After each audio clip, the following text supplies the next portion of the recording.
Coucou les filles, j'espère que vous allez bien. J'ai déserté, je suis encore dans mes problèmes de voiture. Depuis 9h du matin, il est 18h38, je viens de régulariser 2 points. Il m'en manque un troisième. C'est pas l'un des plus importants, mais quand même. Il m'en manque un quatrième aussi. Vraiment, c'est épuisant, c'est fatigant la paperasse. Et ça m'a pris toute la journée les filles. Vraiment toute la journée. Bon après sur l'autre plateforme, je vais pas vous faire un dessin. C'est l'ancien Twitter. Je parle ici spontanément. Après les gens qui screenent et qui refont des rediffs, que grand bien leur fasse, c'est ok aussi. Je sais que ce que je traverse, c'est hyper compliqué. Que c'est hyper. Je vous disais les filles, je sais que ce que je vis là c'est hyper intense, mais vraiment hyper intense. Mais Inch'Allah, quand tout ça sera passé, on va juste en reparler. Genre ce sera que des souvenirs. Donc sur le coup, oui c'est dur. La vérité c'est compliqué pour moi de tout gérer. Je m'en sors plus. Je suis à droite, à gauche. En plus il y a ce problème de voiture qui s'est ajouté à tout ce que je dois faire à côté. Donc voilà, vous connaissez ma situation, je vais pas vous faire un dessin. La prise de rendez-vous et en plus de ça, ça tombe l'été donc tout le monde est en vacances. J'ai le soutien de ma mère, j'ai le soutien de mon frère, enfin de mes frères. Franchement ça va, la vérité ça va, ça aurait pu être pire. Mais même si là je vois pas mes journées défiler depuis 9h du matin, je suis dehors, il est 18h40, je viens de rentrer. Mais c'est une catastrophe, je suis fatiguée.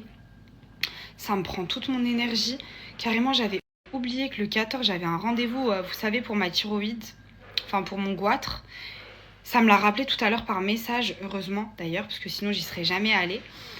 Donc Inch'Allah, je vais y aller, mais c'est hyper fatigant. C'est hyper prenant. Je reçois tous vos messages, alors peut-être que je ne réponds pas à toutes. Mais sachez que dès que j'ai 2 secondes devant moi, je prends mes messages, je défile, je clique et je vous réponds en privé, même si je partage pas en story publique, c'est hyper important. Écrivez même par mail, mais vous êtes juste les stars que vous pensez être en fait.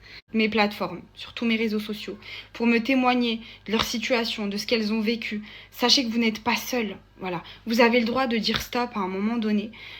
Il y a un moment donné, il faut aussi une prise de conscience de l'autre côté, je crois. Et tout accepter par amour, je crois que c'est pas la solution finalement. C'est vraiment pas la solution. Et encore plus de dire je reste pour les enfants. T'as vu? Je reste pour les enfants. Et il y a quelque chose qui est vrai. En fait, quand on reste pour les enfants, on leur montre quel exemple? On accepte tout. On se doit d'être aidé. Voilà. Les 2 seules choses que je n'ai pas eues, visiblement. Le restant de ma vie, comme je vous ai dit, vous en avez fait des édits sur TikTok. Mais si j'étais amenée à vous dire bien pire, je sais pas ce qui se passerait. En tout cas, ça sortira pas de ma bouche, comme je vous l'ai dit. Mais je crois au bon Dieu, et Dieu il fait bien les choses. Adorables, vous êtes les stars que vous pensez être. Vous avez été d'une mobilité mais sans nom. Je me serais dit que parce que j'ai eu un ras-le-bol et que j'ai pris mon téléphone et que je me suis snappée en train de chialer, qu'un jour j'allais avoir une communauté qui me soutient autant. Des messages d'une bienveillance mais sans nom. Je vous aime et vous savez quoi? C'est l'une des pires épreuves de ma vie, sachez-le. Moi, l'autre plateforme, je l'ouvre même pas, les commentaires, je les lis même pas, jamais rien. Vraiment jamais rien. Et je vous aime d'un amour. Genre même si on se connaît pas et même si c'est derrière un téléphone, juste le fait que vous ayez pensé à moi et que vous m'ayez écrit un message en me disant Majdouline, courage, voilà, prends soin de toi, fais ce qu'il y a de mieux pour toi, c'est la plus grande preuve d'amour. Franchement, il n'y a rien de meilleur que cette marque. Smile Addict. Mais comment vous dire?